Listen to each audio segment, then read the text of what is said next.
Okay, hello and welcome to the next episode of our podcast, Fog of War, which is part of Information Warfare Initiative led by Jonathan Thing, who is my wonderful co-host here today. And it's a great delight to me to introduce our speakers this day, who are Anastasia and Olga. Both are digital platform analysts for Opora. And these beautiful, wonderful ladies have done an amazing research into the basically key topic of our discussions here within this podcast, which is Russian disinformation propaganda, or in general, the functioning of disinformation propaganda, and specifically the work of media. And they are probably top experts on Russian media, as they have, within this research, they've analyzed tons of articles, 4,500 articles. Can you imagine that? To understand what is it, the picture that Russian liberal media are creating around specifically the Russian invasion of Ukraine, but in general, what is it, the lens through which a so-called Russian liberal or Russian democracy leader see the world and the image that is produced by this media. So this will be the main topic of our conversation today. And yes, welcome. And I will start with a general question. Could you tell us a little bit more about the research, the importance of this research, the framework within this research, and maybe like top 5 key findings, and then we will go deeper into everything that you've found within it. So, yes. Yeah, I think I will jump into the easier part just to tell about our research, because like choosing top 5 findings in this year, it's quite a task. Yeah, that is why about our research, I would say like in the conversations like that, I always introduce our work as like before, in the good old times when Civil Network Opora was only occupied with the issue of elections, because like primarily we are organization which observes elections, and Ola and I, we basically started the stream of social media campaigning monitoring. And when the full-scale invasion started, it was, I would say, maybe the easiest for us in our organization to change gears to the wartime. And we basically used our skills and basically most of our approaches, but from studying, researching, and analyzing the political campaigning online, we switched towards analyzing political manipulation, which is being done by Russia and Russian disinformation as well. So I would say our transition was quite smooth, and also like I think for every informational space researcher in Ukraine since 2014 and even before, I believe it would be impossible to study informational space in Ukraine and never not to touch upon the topic of Russian disinformation. And I would say that since the beginning of the full-scale invasion, we were much driven by new challenges we were observing. Like we started having questions and asking us new questions. Like for example, in spring of 2022, we were like, okay, we feel like that our informational space changed dramatically. How it changed? That is why like we conducted sociological survey about this media consumption of Ukrainians during the full-scale war.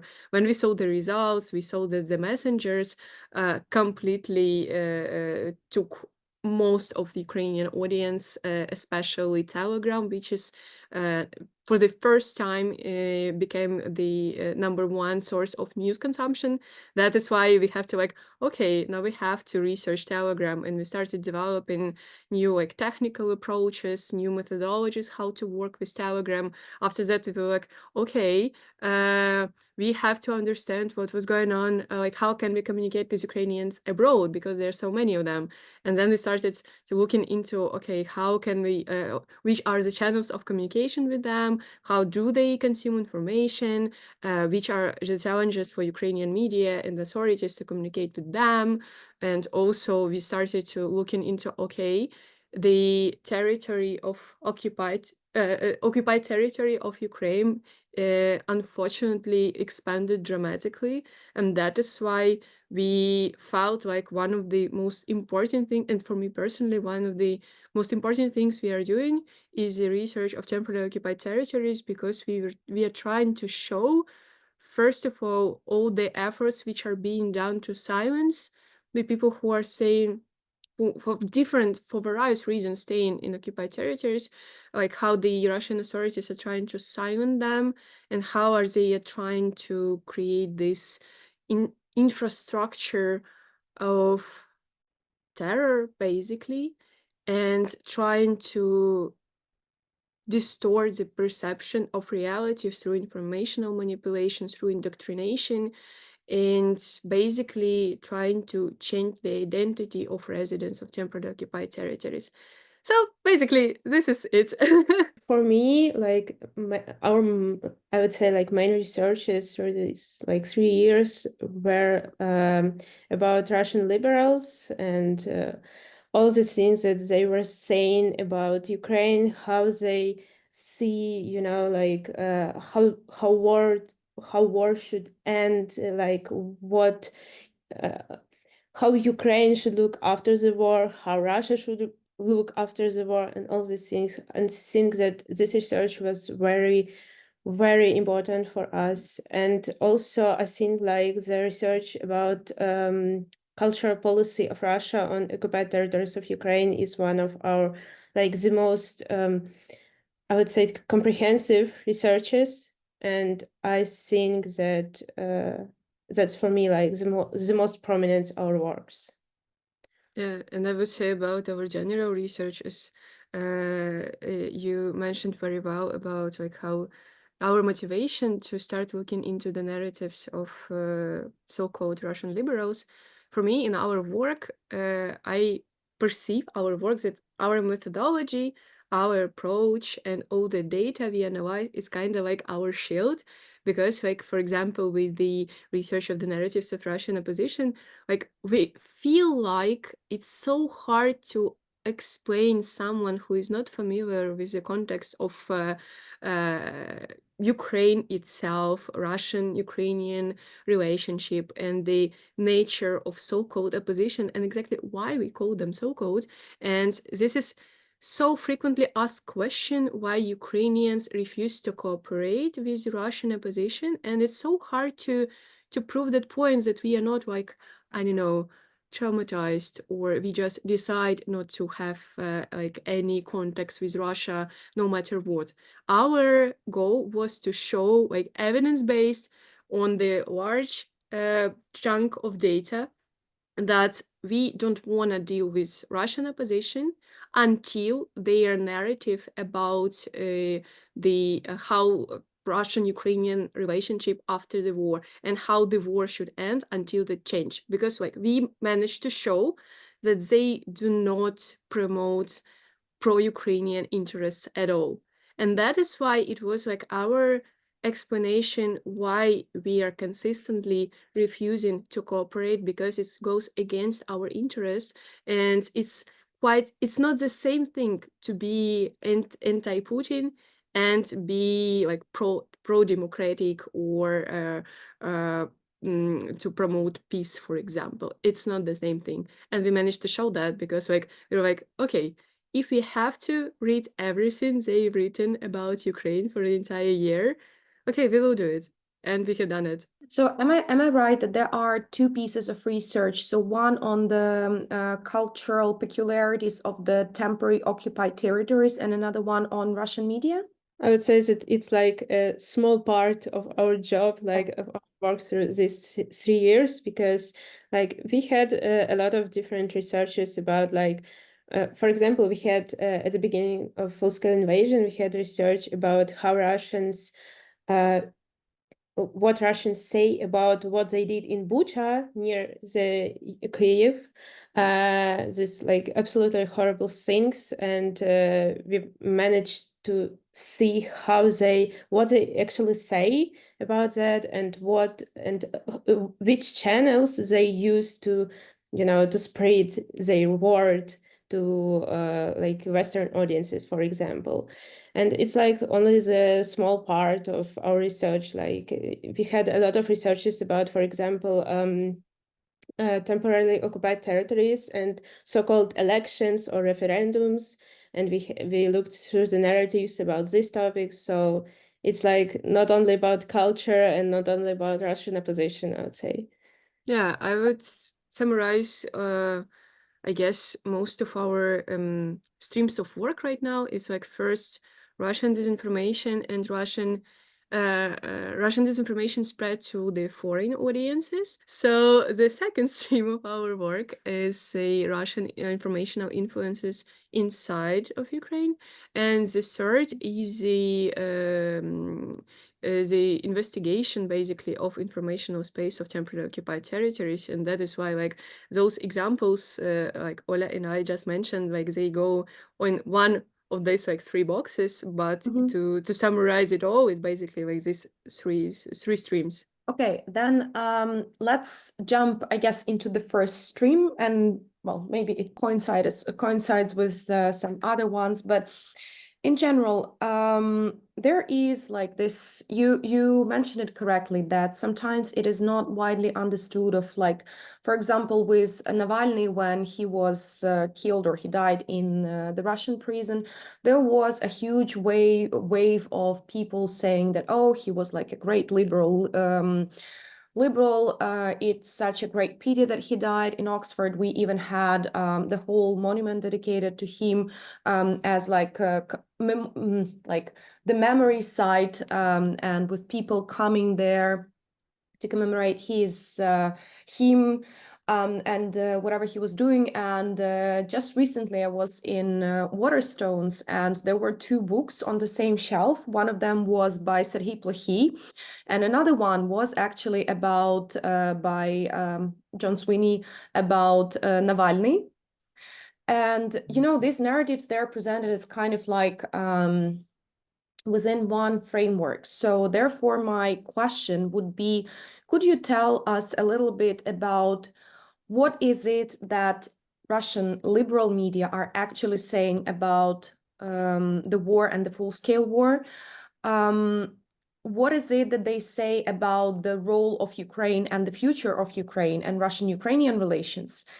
And how do they balance the kind of good Russian narrative and the war crimes that Russian soldiers have committed and are basically committing in Ukraine and on the occupied territories? Oh, Ola, if you don't mind, I want to jump into the last question, like last part, so much, because this one is my favorite. And I would say, regarding the temporarily occupied territories, like in our research in all the years, like how many types of different pieces of content we have consumed through all these years, I sometimes feel like nothing can surprise me on this point.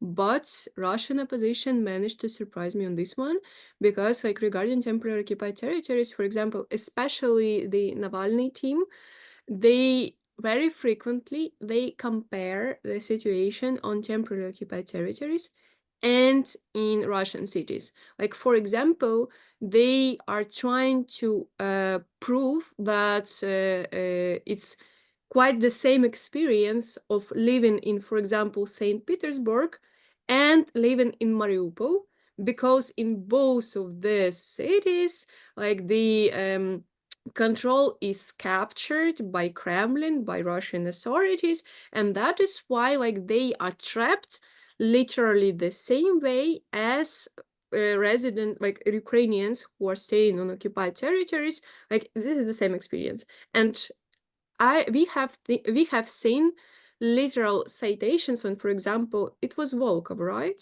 It was Volkov citation that like you are always demanding from Russian oppositions to like create I don't know, to spark the revolution, to spark coup d'etat and change the authorities.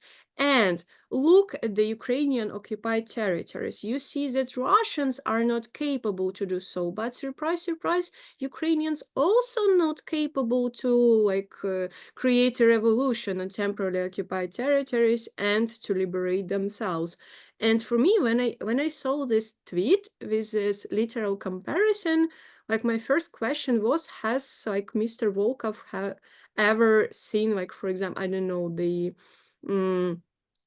military machinery with his own eyes? Has he ever heard, I don't know, missile explosion with his, in his own experience? So basically, they are just trying to look relatable to those horrible experiences which are widely known about what Ukrainians under occupation have to go through. And they are trying to portray this image that they are relatable to that. And that is why they cannot overthrow the occupational administrations. This is the same way how they are captured and how they cannot overthrow Russian authorities, basically, which is I had to take a break and take a deep breath in and a deep breath out after I saw the narrative. And that was not one single instance. We see the pattern in trying to do so. Yeah, and you asked about what Russian opposition, how Russian opposition see the future of Russia.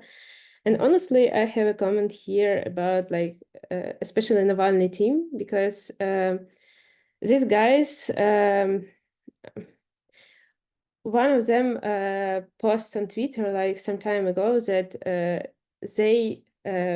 they think that Navalny team now is not a political group, but he calls it a newsroom activists. So basically, for me, it's the best description of what Russia opposition is doing right now, because they don't really have the vision of how Russia will look like I don't know, in 10 years, in 15 years. They Navalny team posted in one of the Western media. I'm not sure where exactly they posted it, but anyway, they posted an article about what future Russia will look like. But actually, it wasn't about connections between Russia and Ukraine. It wasn't about relationships between these countries. It wasn't about relationships between Russia and Western world. It was about yeah, we should think how our parliament will look like. It was nothing about what they should do to I don't know, to repair all the damage done. Yeah, for example, like that. They say nothing about, for example, Ukrainian children that were deported to Russia. They are talking really a little about should they pay to Ukrainians all these reparations and all this stuff. So basically, it's just, newsroom activists. It's the best description. And I would say even the more important, not what we see, but what we don't see. And what we didn't see in their narratives, it was a complete absence of the narrative of justice, and how, for example, how transitional justice is gonna look like in this aftermath of the ending of the war. Whatever it gonna look like that plan is non-existent right now among the Russian opposition. And for me, it was much more important fact that we didn't see anything on how the justice is going to be delivered to the millions of Ukrainians who suffer this unjustified war. So I thought I'd jump in because I've got a related question here. Now, we know that Russia invests many, many tens of millions of dollars per year in disinformation and in trying to influence narratives. And there's a degree of success. So if we look at the film Russians at War and how it tries to create a narrative around, good Russians, Russians have feelings too, etc. It's a way of almost creating an equivocation between Russia and Ukraine, almost position them as victims when, of course, they are the aggressor in this.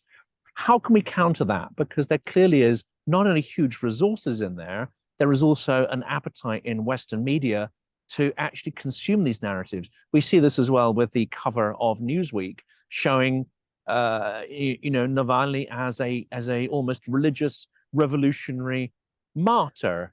Now there are interesting points about him, and he has certain skills, but it's the iconography that is often deployed that elevates Russian voices and drowns out Ukrainian ones. How can this be fought? Extremely tough question, frankly speaking, because to my personal perception, all those efforts which have been invested both in the number of content, media outlets, amount of money being spent, it's rather not about persuading in like number of particular narratives. It's rather about trying to pollute informational space as much as possible with the multiple variations of the same narrative, which are quite often even contradicting themselves, but the end point is mostly to alienate the audience of trying to please not even bother to understand what's going on, like somewhere far away in Ukraine, because during the war, both sides having their war propaganda, and it's hard to understand what actually going on before the end of the war, and yada yada yada. So to my personal opinion, the much bigger danger is not the exact narratives which are being spread, but the entire state of informational space which is being consistently polluted with narratives like that. And so regarding this question about the victimization of ordinary Russians, and not on this point what is most outrageous, so I apologize, but I cannot choose any other word as Ukrainian victimization, not even of the Russian oppositional actors, but for example of Russian military personnel themselves, because it's quite a convenient position to try to strip yourself from any type of agency and saying okay, I'm just a hostage, I don't know, of the situation, of the corrupt state, etc. Because if you try to accept any agency on this matter, it increases the bar for you. It demands a lot of actions, a lot of changes about how do you personally live your life, which choices do you make, how I don't know, whether you take an active part in the political life, in the political activism, or you don't. And this works both sides, both for the Russians themselves, because if they take this agency, it means they have a lot of homework to do. And on the other side, it takes a lot of changes in many systems in for example, in Europe or so-called Western world, because Russian individuals, Russian businesses, Russian organizations, Russian academia, they are deeply integrated in the various systems. Because if we accept, for example, with the simplest example, if you accept the agency of Russians, it means that a lot of contacts with Russian business and Russian individuals should be stopped. And it implies a lot of changes of how you're doing business. And that is why it's much more favorable to think that, okay, they don't have any agencies, they're just hostages to feel sympathy, etc. Just not to make those high-stake decisions and big changes in how do you live your life, how you operate your business, and how do you make your choices. Stemming from that, what could be, say, Western, so-called Western businesses, media, and even the audiences who consume content, who go, for example, and read media that present Russian politicians in the same light as Ukrainians, what can all of them do to kind of counter this, to if you're saying, like, I even like made a note for myself with that, that it's not about the amount of content, but it's about the pollution of the informational space. What could be done about that, as, for example, as me, as a reader or as a viewer? What can I do to kind of filter my informational space and to see the picture that is kind of closer to reality, especially if I am a non-Russian or Ukrainian speaker, so that I can't actually access the content in its original language. I want to say something about that because the first thing is, please don't read like the Russian outlets. It's like the base of all of these things. But if we are talking about like the whole space, I would say that the main thing here is like Russians really want to form like the informational space in ways that you are like, oh my God, everything is not so clear. Like, I don't know what's happening. So they actually did it in Russia and they succeed, I would say. And we see how Russian society isn't like reacting like well to all the situations that's happening, to the war and all this stuff.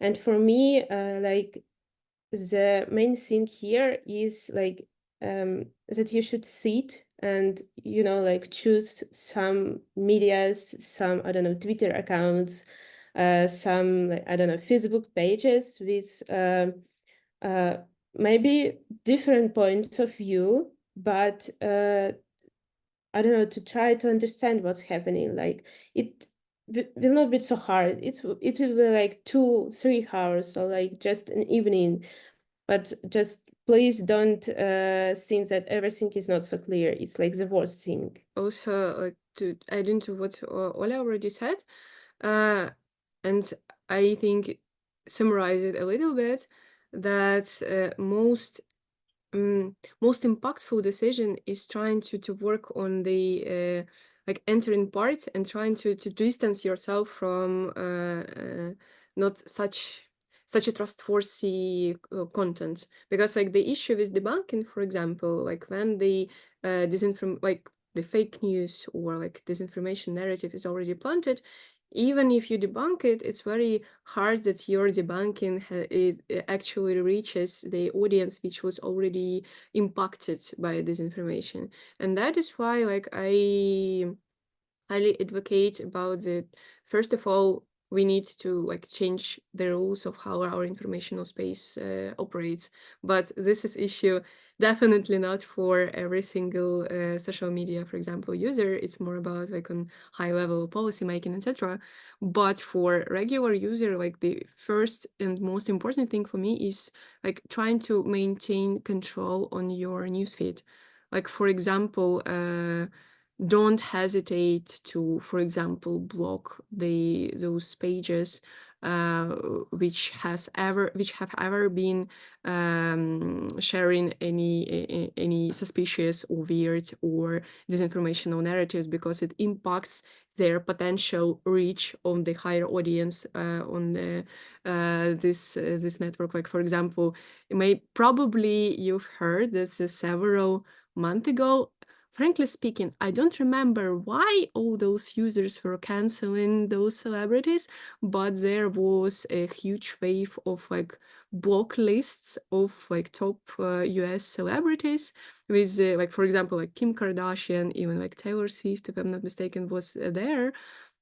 That the audience was encouraging others to block those people to change their perception. I apologize, I don't remember which topic was that canceling efforts, but important thing is the approach they taken. They were encouraging lots of people to block those accounts to demote their reach in the social media network in general. And that is why, like, the easiest way is just trying to choose 2, 3, 5 media outlets, bloggers you can trust, who has never, like, I don't know, you didn't have to doubt them, at least in a dramatic way. and just stick to them. And also like block the accounts which seem not trustworthy. Don't engage, because like even like I saw in Instagram, it's quite a popular way to increase your audience is to add in, like, for example, to your post or to your like to your videos, is so-called like hate rage. So like intentionally add in some parts which you know that gonna irritate lots of people. For what? So they comment your video or your post, and it's gonna is gonna make your post more visible, because like social media network doesn't care is it hate in the comments or is it encouragement. They care about numbers. So if you see, for example, even the disinformational narrative, and you go to debunk them, it's a signal for the social media network that this post is important. This post should reach much more people. So it's unfortunately counter-effective measure to go and actively debunk in comments this disinformational post, for example. So you better report this post instead of like debunking it in comments, because it increases the audience of that post. And also better check, for example, the settings of your personal accounts. I know for sure that, like, for example, previously Twitter, now X, they have a settings, for example, that you can add stop words for your news feed, like the same posts will be visible to you if you don't want like those topics to be seen on your page. And like the last piece of advice, and I don't think it's easy advice, but trying to stay honest with yourself, like trying to like ask questions for yourself, like am I sure that I have like entire picture? Am I sure that I have the entire like background to this topic, this situation, and this this piece of news, to make my decisions about that, or like to choose how I feel about that? And am I actually choosing how I feel like about that, or I was just stored with the language which was used by this blogger, or for example picture which was used, whether it's my emotions or whether these emotions which were imposed to me?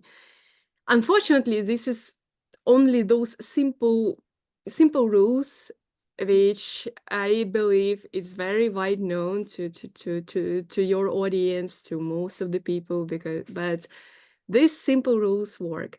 But on the other hand, that is why like I personally advocate much more about like the more systematic changes in how informational field works, to create much more like checks and balances and safeguards that disinformation doesn't even reach to the audience, or that's like trust towards the newsrooms is still strong and not undermined, because like unfortunately we live worldwide in the situation when the trust to all types of media is dropping.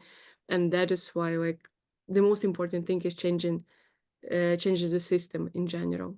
Yeah, and I have a little comment here about like, if you want to know a little bit more, for example, about war in Ukraine, like the best way to do it is like to go, I don't know, to social media or to website of Ukrainian like news outlet of or like social media influencer, for example, because like for example, in the context of war in Ukraine, we have a lot of Ukrainian bloggers, a lot of Ukrainian newspapers who are, for example, writing in English or in like different languages.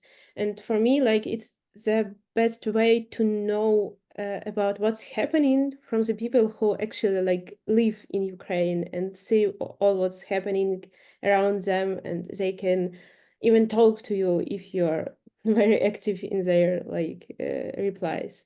So yeah. And I think that Ola and I can even think about like couple of trustworthy sources about the war in Ukraine, which are who report in English and who are Ukrainians, or who have Ukrainians on their teams, who can be a trustworthy source for news about Ukraine, which you can see in captions.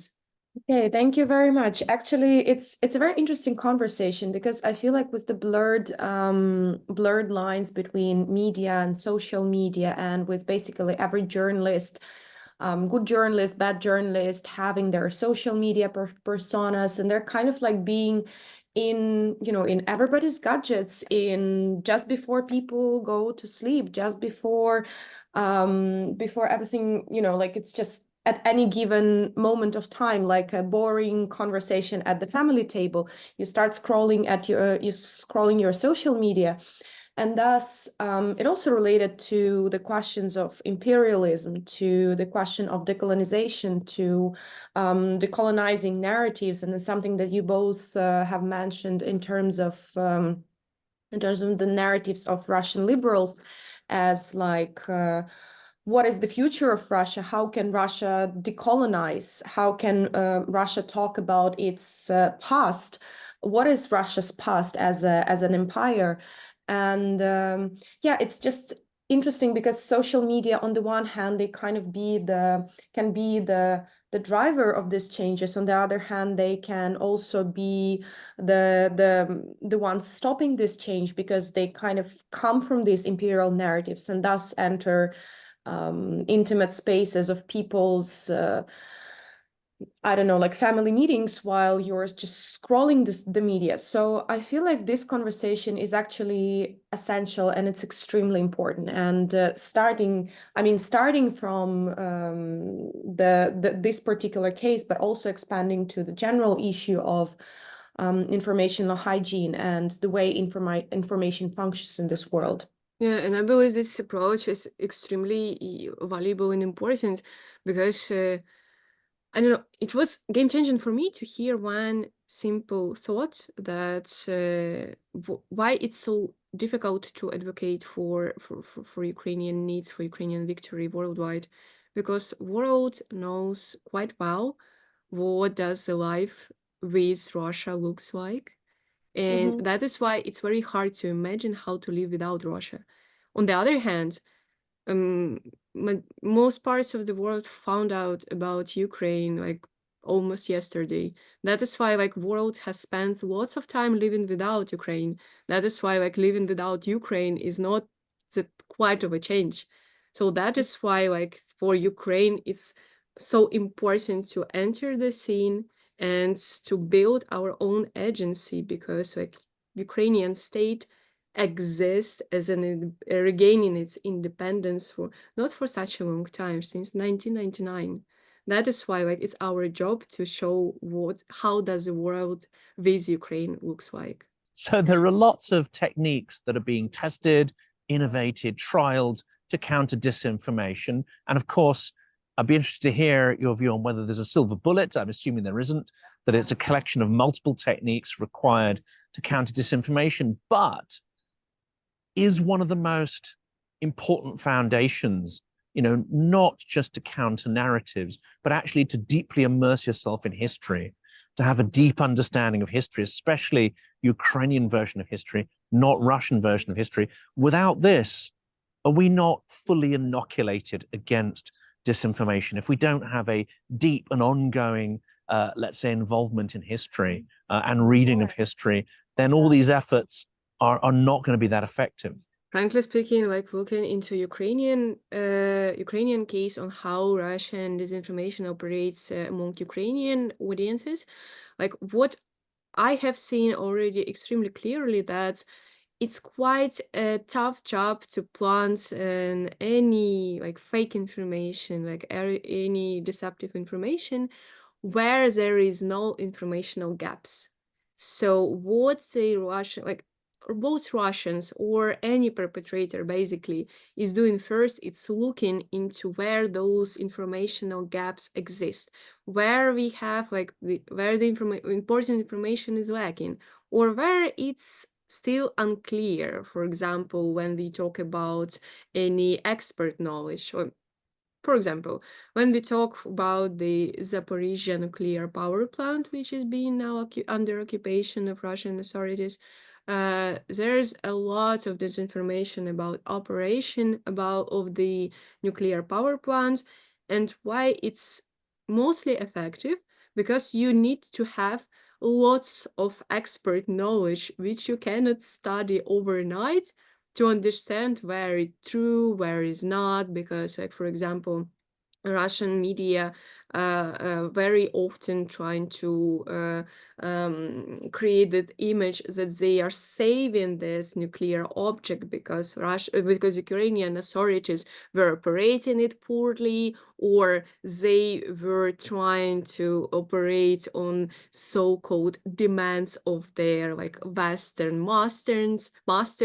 That's why they chose like the worst option of like nuclear petrol, than like good old Russian one, and also that they were horrified when they saw in which conditions the nuclear power plant was under Ukrainian control. And that is why it's so hard to debunk the information like that, because you have to, I don't know how many lections you have to do just to explain on how it actually works, because it's lots of very difficult knowledge you have to have previously. And that is why when we have also the situation of this like very complicated knowledge, or also the situation when we cannot unfortunately have like any exact information right now, because like it's so difficult to try to talk about occupied territories, especially now, or talking about trying to debunk disinformation about occupied territories, because the first question you encounter is like, okay, how can you know what's happening there before you come there? Because, like, for example, I am as a researcher, like, frankly speaking, I was sometimes asked about it, like, can I go there and check myself whether what am I writing about occupied territories is right? And I was like, okay, I probably can go to occupied territories, but it's gonna be one-way road for me. So if it's needed to prove that I'm not wrong in my findings and in my summaries with risking my life, and for most Ukrainian, like, for example, we have recently mourned Ukrainian journalist Victoria Roshchina, who actually tried to do that. She tried to reach occupied territories to tell the truth, what is going on. And recently it was reported by Russian authorities that she died as their prisoner. So basically, this is the cost of trying to deliver that unbiased, truthful information about occupied territories. So that is why we all have to accept the fact that we have to rely the sources we have right now, because Russians gatekeeping the access to occupied territories, and not only for Ukrainians, but for any other foreign actor. If you reporting something against Russian interest or something contradicting to Russian narrative, I'm not sure that the safety of that person can be guaranteed. And this is the third loophole for Russian disinformation when it's most successful. So in Ukraine, we mostly advocate like how we can increase the resilience of Ukrainians towards disinformation, is trying to unite our efforts, both from state authorities, local authorities, NGO, local activists, trying to unite into filling those informational gaps and making like less of them, providing lots of like high quality, timely and accurate information, not to create those gaps. And this is a matter of rather about strategic communication and less about like disinformation prevention itself, because it works on so many levels. I actually have a kind of a follow-up question that I sometimes keep asking myself. So when the full-scale war started, Ukraine, I had a feeling that it kind of emerged on the world map because nobody knew about this country. And then suddenly this is the country where the war is. And if you, again, like I do a lot of explorations in bookshops, but basically, if you again go to some bookshop and then you see tons of books on Russian history of any given period, Soviet history, imperial history, then Putin, and how we combat Putin, and then Navalny, and then all of these things. And then if you look for Ukrainian history, it's probably a couple of books by Serhiy Plokhy. If we're lucky, if we're not, it's just one or two books probably on the full-scale Russian war against Ukraine. So not even like the war pre-February 2022.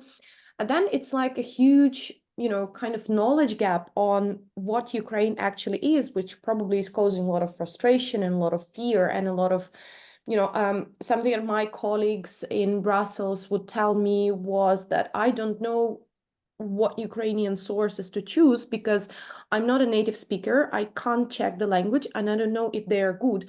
And I have no prior knowledge of this country. So this was something that existed in 2022. Now we are in 2024.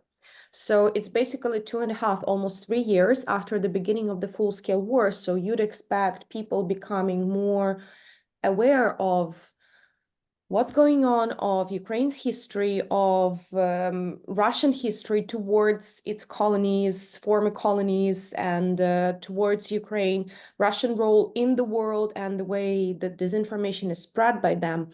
And also, you'd also expect that probably some events, as in the Middle East, they would also kind of push for a better awareness of all of these things. And because if we're talking about that, like, informational hygiene is such a basic conversation, seems such a basic conversation to have. But then why is that we're still having this conversation on such a level 3 years into the full-scale war and so many years into other worlds, other wars around the world? I wanted to comment here, like the first thing you mentioned about like this little amount of books about Ukrainian history. For me, like the most prominent thing here is that if you look into Western academia as like into social studies, political studies, we can see that like really small amount of universities have like Ukrainian studies. Yeah, for example, we have a lot of Russian studies, and before the full-scale invasion, I'm not sure that were like Ukrainian studies at all, like a different study, not like a part of just Russian studies, for example. So it's like for me, it's very understandable why there is like so small amount of books about Ukrainian history here, because like it's just a part of Russia and all this stuff, and it also refers to your comment about Russian imperialism. It's like amazing example of it. And honestly, like So the past. and Sorry.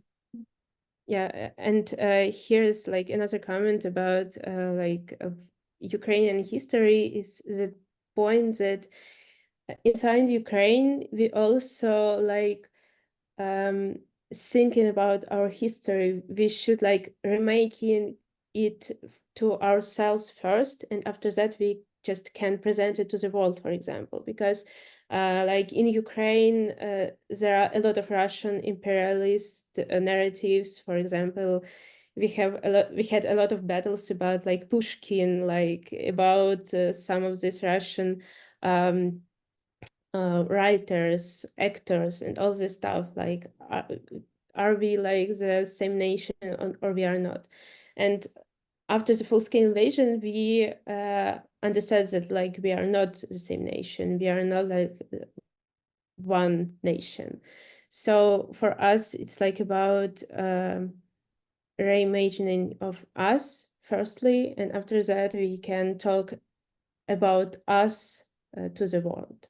And also on this point, and what following up to Ola, I don't know, I'm gonna say one point for which I'm gonna probably be hated in comments by other Ukrainians, very likely. But to my mind, the the problem you're mentioning that Ukrainians are not familiar to the world's community, and like I think it's the same. It's part of the same idea, like I already said. Like the world doesn't know what life with Ukraine looks like, and since the 2022, the most predominant narrative by Ukrainians, Ukrainian authorities, Ukrainian advocates, that the world must be on our side because, like, 1, 2, 3, that world owes us support, help, because, like, 1, 2, 3. And I'm not saying that those statements are wrong, because I also deeply believe that it's important, first of all, for our partners to help us, because like every other country is next. If Ukraine falls, like it's our neighboring countries who are the next possible victims of Russian aggression. That is why like there are lots of complicated causes and consequences.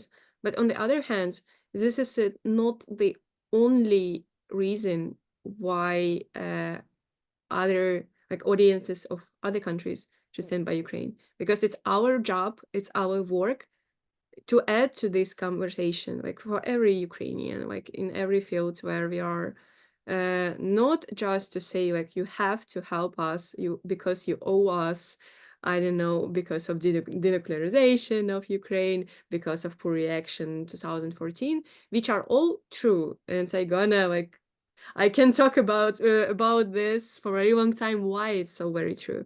But on the other hand, I personally believe that we also should add to the conversation what I can bring to this conversation, what Ukraine can bring to more flourishing, of ideas of this like exact sphere, because the problem is that Ukrainians are not familiar to the world, and also we have personally saw that when it's since the 2022 when the full-scale invasion started. And for example, from our field, when many international organizations started to expand their operations in Ukraine, some of them have just opened their offices in like Lviv or Ukraine, depends on how brave they are, or someone started expanding their operations in Ukraine. And for many of them, it took a while to understand that you can actually hire locals, that we are sort of have an education, that we have decent education, that I can like hold this conversation in English with you guys with my only Ukrainian education. I have never studied abroad in my life. I have never lived abroad in my life, but I can be a counterpart personally. And that is why for international organizations starting working in Ukraine, it took a while to build this trust and to see that you can actually like have local experts as a reliable counterpart, which can do quite an excellent job. And that is why it's our job also to show that we have credible information, that we have credible thoughts, that we have like a lot to show and to add. But on the other hand, we cannot do it by ourselves. And this is what you guys do. It's so incredible, because we are only unfortunately only started like to be building this platform, building this reputation, because like what Russians had lots of money, lots of resources for a very long time, like even not even beginning like from like 90s, even from the Soviet times, being much more privileged. And that is why we were just lacking, like falling behind in resources, in money, in platforms. And also because for quite a long time many of us were perceived as Russians, because like I don't know about you guys, but if talking about pre-war times, before 2014, when I was trying to explain where I'm from, being abroad, I was like, it's near Russia, because it's the easiest way to explain what Ukraine is. It's something near Russia. That is why for a long time we weren't recognized. But being so overwhelmed with all the challenges we have right now, fighting for our survival, fighting for our health, for our mental health, who are staying and working consistently, staying in Kyiv, we need just a little help and a little support on these endeavors, like helping us to show what we can add to that conversation. And that wasn't intended, but it's appeared to be like big thank you that you are helping to promote Ukrainian voices and help us just to show that we are counterpart, and not more or less, not that I don't know, that you must do that, or that, I don't know, the world's gonna be destroyed without Ukrainian voice. No, as simple as that, because we are just an equal counterpart. Well, thank you very much for such kind words, and yeah, and this conversation is basically of an extreme importance. We're just like all the time discussing it with Jonathan and with some other people I talked to about our podcast, because it's basically everything that we know of the world as it is, through media, through social media, through who we listen to, who has the agency to talk about certain things. And yeah, I think this is to me personally, and I suppose that for Jonathan as well, is it's about giving voice to those who need to be giving voice, and actually to having a more wholesome picture of the world by the words of those who actually are creating this picture, and not from somebody from the outside. Appreciated this conversation. Yeah, I look forward to seeing the audience's reaction and comments. Yes, so I think that at this point we can be wrapping it up. So that's been a wonderful conversation where we covered everything. We started with social media and the research that Olga Snopok and Anastasia Romaniuk are doing for the civil network Opora as digital platform analysts. You can also, I suppose, follow their work through their social media, through Google, and just like look for more articles coming out from them. It's been, yeah, and then we moved to decolonization, then we moved to basically Ukraine's representation in public spaces, not just social media. And I think it's also extremely important in the context of other countries and other wars happening around the world. So we will I hope to expand this conversation involving more and more experiences. So please follow us for more, follow us for the continuation of this conversation. And once again, thank you to our speakers, and see you and talk to you soon. Thanks a lot, guys. Thank you.